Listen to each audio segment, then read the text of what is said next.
Well, another day comes to a close and the goats are all still in here, so I think we did it this time. And somebody's got a new look. He's busy filling his face with grains. Putting the grains through the hay makes him kind of slow down on it and have to hunt for it and get some hay while they're at it. But there's one here. He had a haircut. Certainly didn't go to a salon, but we got it done. And that's what you think of that. Okay. Oh, you too. There's still some headbutting and scuffling going on with Winnie and Sweetie. And mainly Millie, as far as I've seen. But they are all family.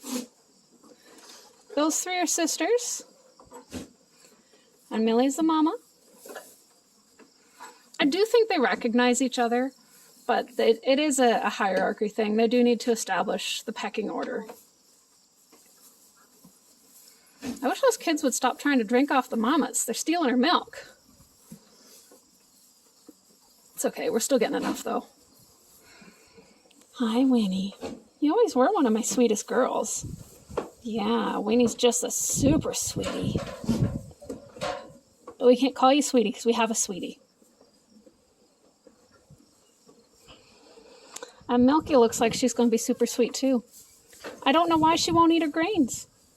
I've got some new stuff coming tomorrow, some new supplements and minerals. So we'll see. It's supposed to be super flavorful and tasty for goats. We'll see if that helps her. Hi, Tiny. Are you going to come say hello too, Tiny? Hi, Tiny. Oh, yeah, good scratch. No, Milky, don't eat my shirt. No. First you're biting my butt, now you're eating my shirt. You just want attention. That's what they do. They pester you until you love them.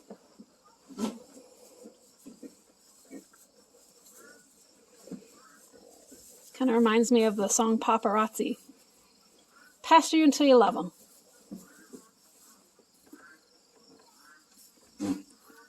One here just loves laying down while he's eating. He's just so relaxed at mealtime. And I think it helps to keep him safe from Millie. Millie likes to headbutt him and pick on him a bit. If he's laying down, it's a little harder.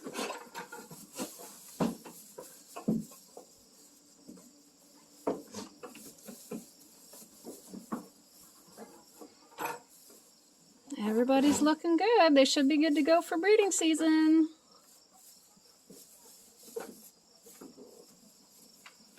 Especially with this new stuff I'm picking up tomorrow. One of the things I've got tomorrow is supposed to really pack on some weight for goats who put it all into milk or just a little under condition, can't seem to gain it. So that should really pick them up and finish them off, get them ready. Especially Millie.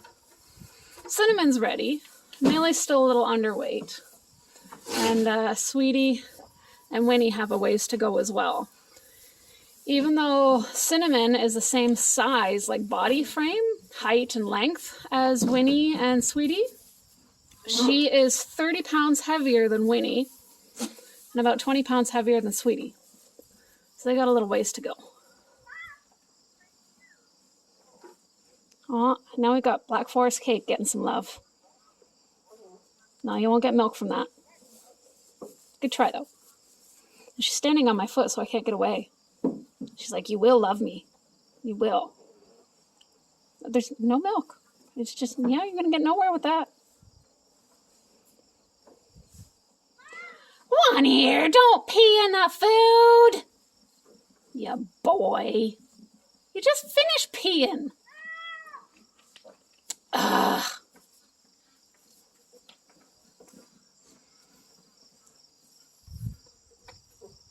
My other chicken that's sitting on eggs, she's got 2 chicks hatched. I'm not going to bug her just yet because she's got more hatching, but maybe I'll show you tomorrow. For now, good night. Well, we had the goats contained for 4 days.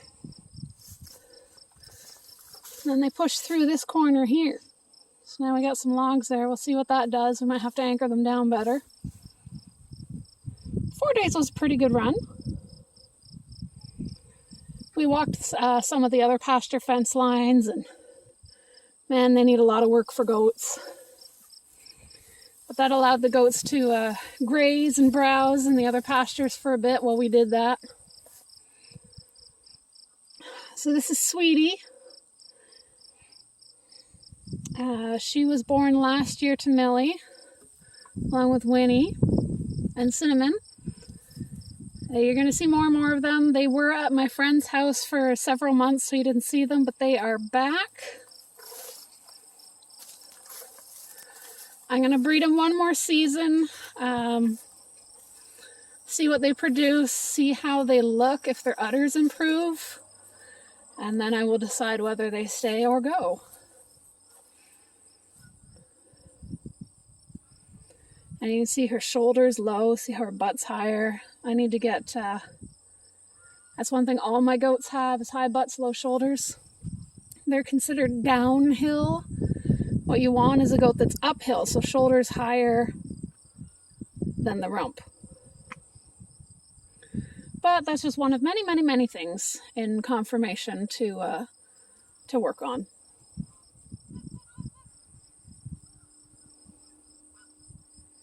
She is pretty though, very pretty goat. And she throws pretty babies. That's another thing to consider, is the babies that they throw. I'm going to try and breed everyone to Oberon this year and see what that does.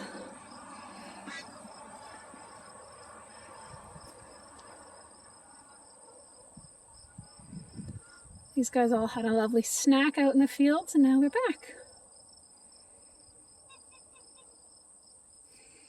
Yes, hello. I know, you love love. You just love love. You're very soft.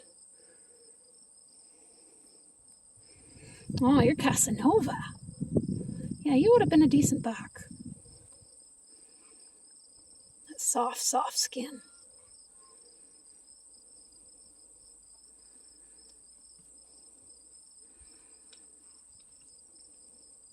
No, you're not going to get a milk from that.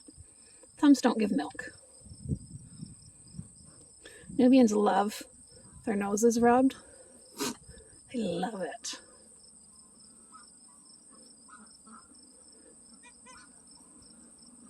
He's going to fall asleep. Goodness. You want your nose rubbed? Yeah. Good nose rub. Makes everybody's day. I love how soft your skin is. No, you don't need to climb me. Well, bless you, Cinnamon. Bless you.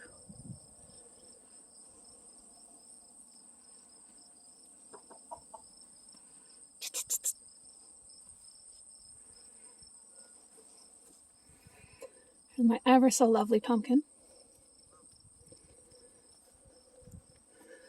Pumpkin is probably the one I'm keeping my eye on the most this year for how she matures and how she looks after kidding. She's very promising. Again, she's downhill, but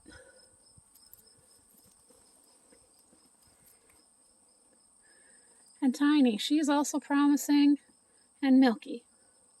I'm keeping my eye on those girls very closely.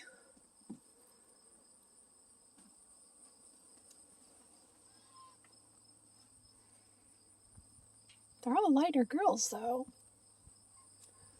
Cookies and Cream and Black Forest Cake are definitely bigger, chunkier. Oh, you had cobwebs on your eye. There you go. Fix that.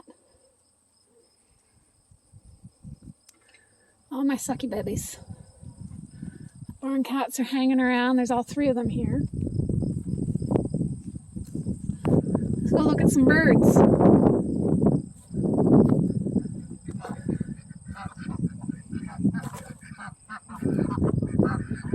Look at my lovely chickens. These guys are growing so nice. Really rich color. Here, get out in the sun so we can see some color.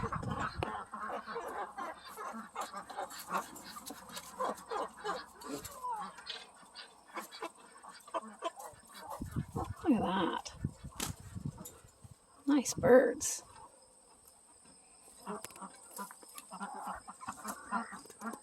I'm pretty sure I'm keeping that guy. He has a great big chunker butt, which is what I want for a meat bird.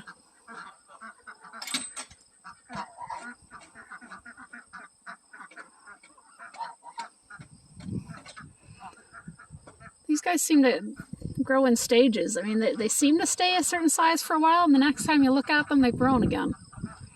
Kind of funny that way.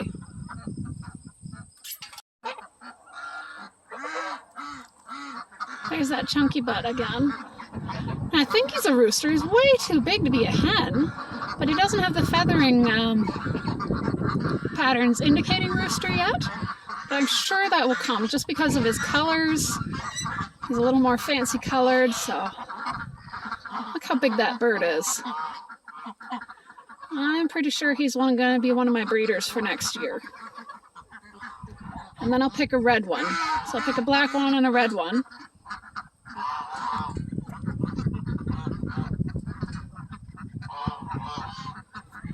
My birds are molting here.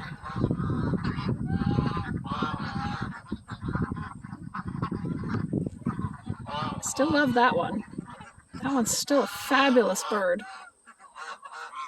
The one two behind it's not that bad either, just lighter color. There's our young Chanticleer rooster.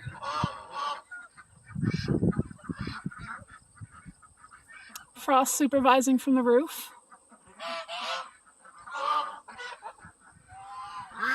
Muscovies are growing nicely. I've got at least 3 Muscovy ladies now, so that's nice.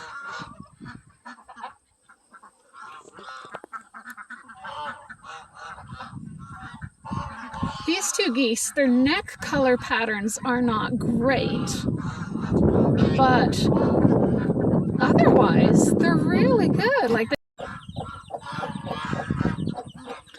this is the nursery. We got 5 little chickies.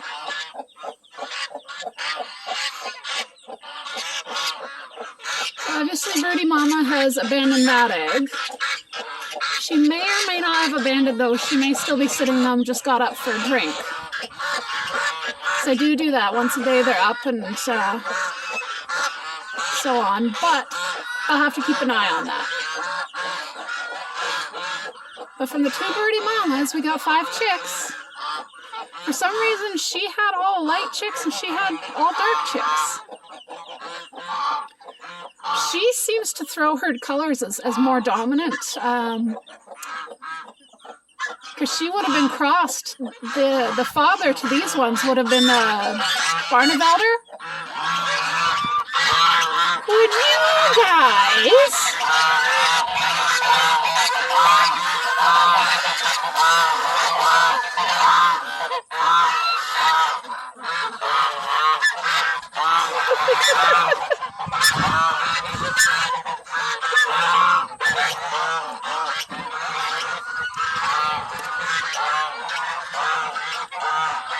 One, go.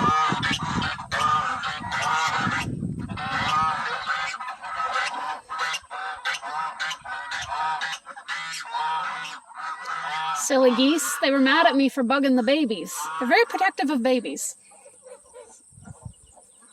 As I was saying, it would have been the black rooster that fathered those little ones, but they all came out light. So I think her color patterns are pretty dominant.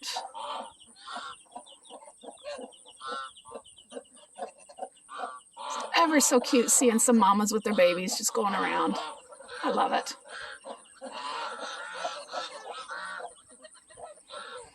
I actually want more broody mamas.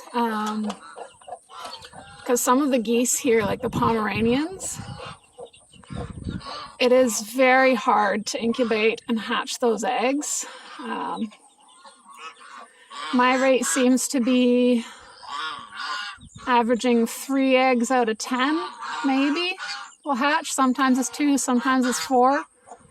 But if I can get some broody mamas to do it, they say the hatch rate's a lot better. That's why I got the Muscovies, because the Muscovies apparently are really good broodies and they're huge, so they can brood a lot more. And they're waterfowl, so they're better at hatching out waterfowl eggs. They keep them more moist as they're supposed to be. Now, a lot of my geese wanted to go broody this year. I let some of them. They proved to be terrible parents, but decent broodies. But it's just going to take practice. I'll give them some easier eggs, maybe duck eggs, and or I'll let them sit the Chinese eggs. I get a lot of those, and they hatch easy. We'll give them some practice, see if we can't raise up some good mamas. If nothing else, they can at least hatch the eggs.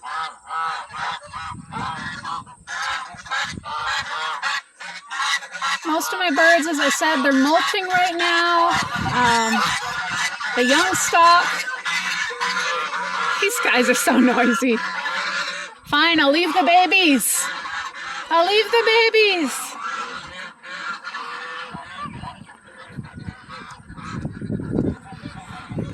Now I should be able to talk better.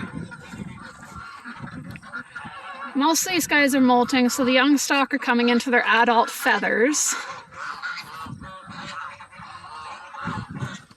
This one right here is preening. That's a young boy.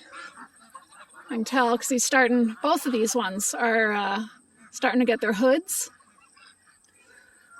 So once they're into their adult feather, I can go through and assess them and decide who I'm keeping back for breeding. I absolutely will not take a flock this large through winter.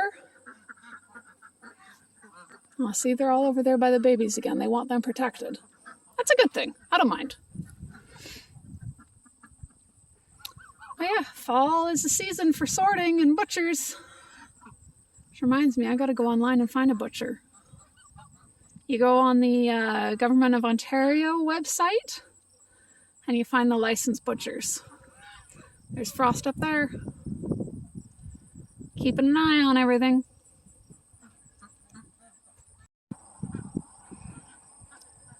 It's not often you get to see them all laying down. Usually I come anywhere nearby and they're all jumping up.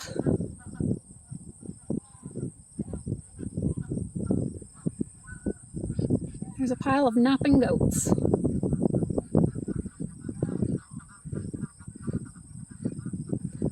They had a snack out in the field while we walked the fences. Now they're just going to rest, digest, and chew their cud. Right there, she's chewing her cud.